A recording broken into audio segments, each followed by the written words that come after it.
This is TWiT. Hey there, I'm Micah Sargent. Look, as a geek myself, I feel it's only fair if I admit something. We can be kind of hard to shop for. So what do you get for that geek in your life who has everything already? Well, a Club TWiT gift subscription, of course. TWiT podcasts keep them informed and entertained with the most relevant tech news podcasts available. With a Club TWiT subscription, they're going to get access to all of our podcasts ad-free, exclusive outtakes, behind the scenes and special content, and I love this, exclusive shows like my own Hands on Mac and Hands on Windows from Paul Thurrott, as well as the Untitled Linux Show. So purchase your geek's gift at twit.tv/clubtwit, and they will thank you every day. So I guess the biggest story is, of course, China. We've talked about it for the last couple of weeks. The unrest in China is lighting a fire under Apple to get production moved out. Wall Street Journal. Go ahead. I think it's all the things are getting Apple to move out. Yeah, all together. It's Taiwan. I think it's the unrest. Yeah, there's a whole bunch of reasons, and I think this is a good time for Apple because they're not picking it randomly. There's like, well, you've got all these other issues, and it's really shown a problem with why we shouldn't be here. We shouldn't be completely leaning on it, but I think everyone's thinking about it. Yeah. Also, Tim Cook today is with President Biden and a couple other people at the new TSMC plant in Arizona. I think one of the first really big, it was like a $40 billion plant. Like when the first, I think one report was saying was the largest foreign investment in U.S. manufacturing. Yeah, it wasn't initially it was $12 billion when we reported. Yeah. They just upped it to 40. Yeah. Largest foreign direct investment in the history of the United States, or at least one of them. Yeah. And it can't make like Apple's latest chips. I think it's originally that they announced it was going to be 5 nanometer process, but then they said actually we're going to be doing 4 nanometer chips there too.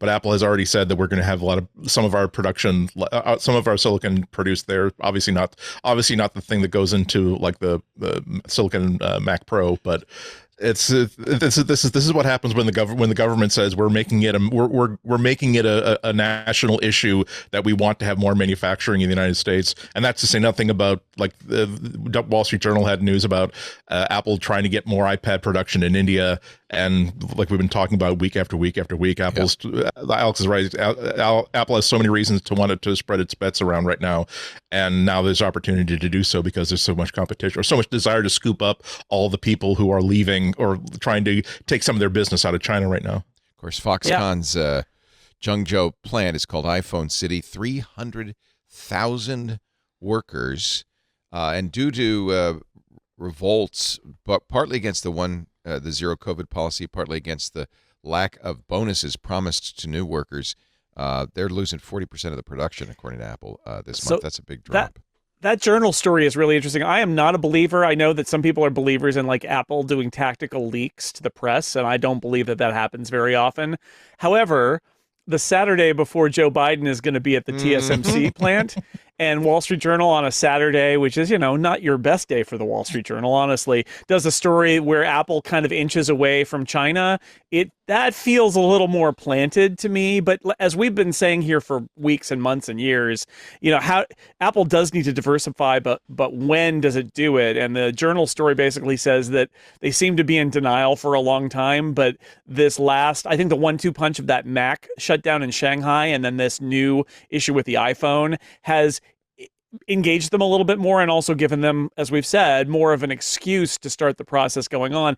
The Journal story, it's funny, that Journal story, not everybody has read it, right? Because the Journal's behind a paywall. I'm a News Plus subscriber, so as part of the Apple bundle, so I can read Wall Street Journal articles inside the Apple News app. And having read that article and then seeing how some blogs sort of restate it, I think they lost some nuance because, like, I've seen stories that are like Apple is moving out of China, and it's like Apple is going to begin to think about the process of starting to ponder how they might move some production or assembly out of China a little bit, and it is the first step in a process, and it's them specifically saying Vietnam and India, but even then, the Journal article's like, this is not easy. Easier said than done. Vietnam's population is so small. small that to get the size of the factories that Apple has in China, you'd kind of have to find like a large part of the population, which is not going to happen. And then in India, they've got the size in terms of the population, but India is a democracy with a lot of different states that all have their own regulations. So they can't just make a deal with Modi and shake hands and then be done. They have to go to every individual state that they want to potentially locate in. So I like the journal article feels really tactical to me, but at the same time, I think a lot of people have re-reported it as way more definitive than it is. It really is like a Apple doing a little bit of a head nod and saying, we know. And it's a giant chip.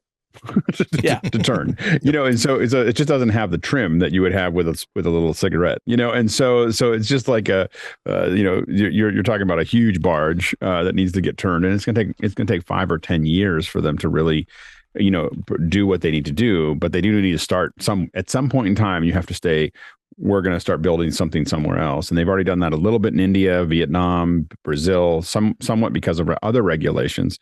But they have to diversify it because, we've seen this. One thing we saw in COVID was the problem with being tied into one thing. Like a lot of the stuff that we see sitting on the sidelines right now, especially in the AV world, but also in cars and everything else, was one fire in Japan. The AKM fire basically stopped all analog to digital conversions. And we've seen this in the past. Sony, the big how they taped all the TV shows ended during the earthquake because the only place to make those was destroyed, and then we had hard drive issues in Thailand. This idea that we can centralize, we've kind of almost gone the opposite way where we've centralized certain things where you build entire communities or cities around a product, and it may not be in our country, but it's not diversified. It's not really a global supply chain. It's a very local supply chain, just not in the United States. And so I think everyone is getting clear. And I think, again, China you're going to be the epicenter, everyone moving away because of mostly, I think it actually is going to mostly be, they'll use COVID as cover, but it's really Taiwan. Like China, all this saber rattling has everybody shaken up over what might happen next. Yeah. And now the big difference is that we're seeing a lot of analysts are posting numbers on how many iPhone 14s they think Apple's going to be short this quarter. I think I've seen numbers as low as 2 million and as high as 6 million that they're just not. And it's one thing to have this sort of abstract thing of, well, gosh, we're going to have a hard time making capacity. We're going to might have to prioritize one channel over another. But no, it's like, no, there's 6 million, upwards of 6 million phones that should have been available to the market this quarter that are not going to be there, and that's going to be affected right on the balance sheet. And that's where the conversations get a lot tougher. The headline is Apple makes plans to. This is the journal headline, and when you read it, you see that it's just. I agree with you, Jason. Very good analysis. It's Apple. You just almost feel Tim Cook behind the scenes, the puppet master. Pulling the strings with China, pulling the strings with Biden, pulling the strings with the journal. Just, he's amazing. His diplomatic skills are amazing. This is the headline. Apple makes plans to move production out of China. That's probably not a revelation. And then the subtitle, the iPhone maker is looking to further diversify the supply chain. So it is much softer than anybody might assume if you read the blog post. To me, the thing that stood out was this number, which I'd never seen before, that iPhone City has 300,000 workers. Where do you build a factory? Where in the world? Maybe, you're right, India maybe, but where you can get 300,000 people in one place. And you don't want them in one place for anymore. low-paying jobs. That's the whole point. Well, that's another problem, yeah. But can you, I don't know, that's an interesting question. You have such efficiencies of scale in China because you have all the suppliers. They do just-in-time delivery to one spot, one plant, right? Where you have everybody there who can assemble the thing. Yeah. It's kind of hard to imagine, we're going to have 15 plants. What does that mean? You're going to drop ship these all over the world? It's not. I can see why Tim Cook's going, and he's the supply chain guru. Yeah, I mean and part of it is just the machinery, and I'm not just talking about the actual machines in China assembling products, but the ability to put in a change in the hardware or change in the workflow, or we need this to be flashed at this step instead of this other step. The ability to make that change without having to say, okay, we're going to have to stop everything. We need 4 days to retool, to rechange everything. They are so good at those factories at not at keeping that line going, at adapting to the needs of specifically for Apple, because let's not forget that a lot of the machinery that is in a lot of those factories are doing the hottest chips and the hottest fab are machinery that Apple essentially bought and paid for by saying we need a factory that can assemble glass to this tolerance, and then Foxconn will say, great, we will build one to that specification, because if you guys want it today, then Samsung and everyone else is going to want it 2 years from now. We're good. You can also see why this number precludes doing it in America, right? I think there are a lot of people, I'm sure President Biden included. The CHIPS Act was a huge $200 billion congressional funding for building chip plants in the U.S. That's why TSMC is doing that. By the way, that TSMC plant, they say, is eventually going to do the 3 nanometer process. They're not ruling it out; just won't be doing it right away. But I can imagine that the Congress and the administration would love to have iPhones made in the U.S. That's completely out of the picture, isn't it? Or is not it? if you want to pay what you're paying right now for an iPhone. Most people. How much more would it cost?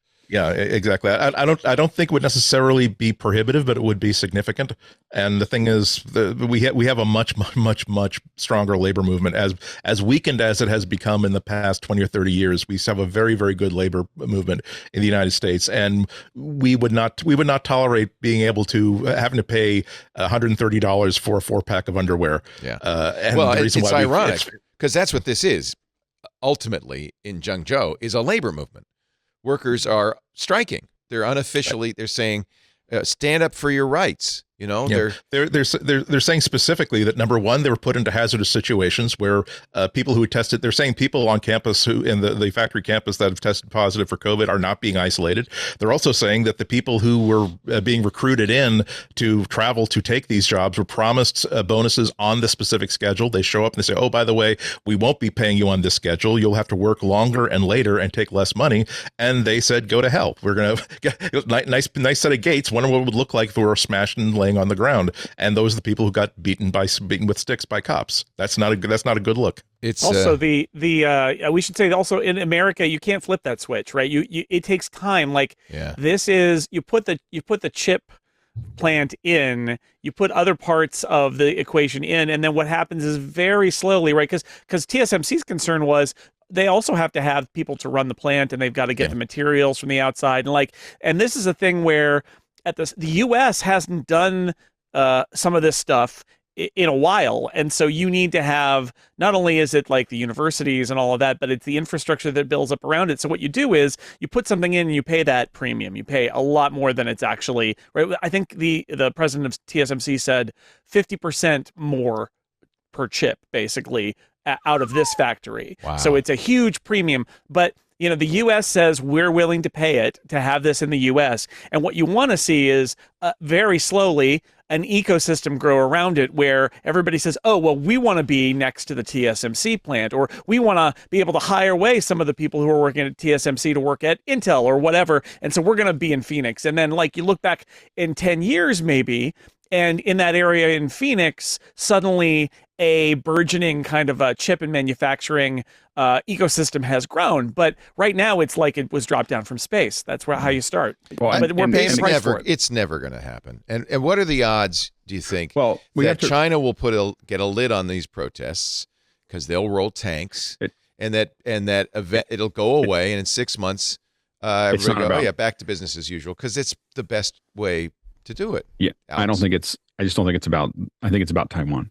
Everyone's afraid of Taiwan. Everyone's afraid that at some point China is going to go into Taiwan, and then they can't politically continue to manufacture in China. The way that when you saw in Russia, any country that held out even for a week was basically a traitor. And so even people just wanted a moment to think. You weren't allowed to do that, and it's going to be way worse because we're much more attached to Taiwan than we were to the Ukraine.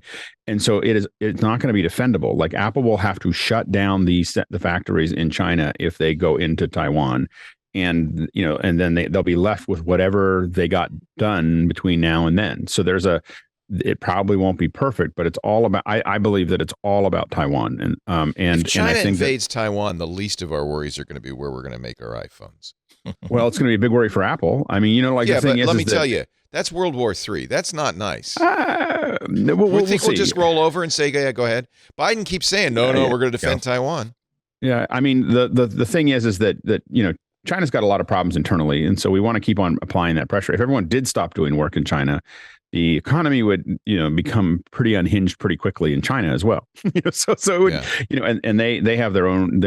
China has a growing number of problems internally that they have to kind of manage. They've peaked. Right, China's peaked. Yep.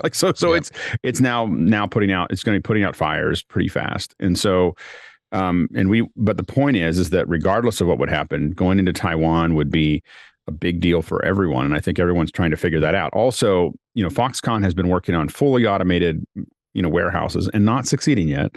But they have been working on that for a decade. So they've been building pieces of these, and they keep on adding more and more automation. So if it comes to the United States, it's not going to be 300,000 people. It's going to be 30,000. It's going to be, they're going to cost more, but there'll be a lot less of them. Robots? Yeah, robots. That's what Foxconn spends a lot of money. And the reason that they haven't had to accelerate that is because the wages are so low.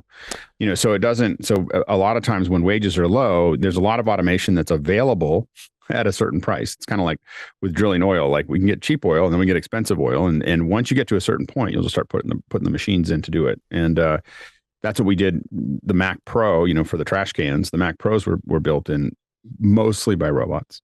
Not very well, right? Well, I don't know if they didn't work, but I think that was more of a design issue than an assembly issue. I don't know. I traded one in. The first one I got had all sorts of mechanical issues. But a lot of the problems that machines aren't very good at. They're not good at looking at something complex and then trying to figure out how to nudge it one way or the other to make it work. AI is going to make that better and better and better and better, where it can figure that stuff out relatively quickly.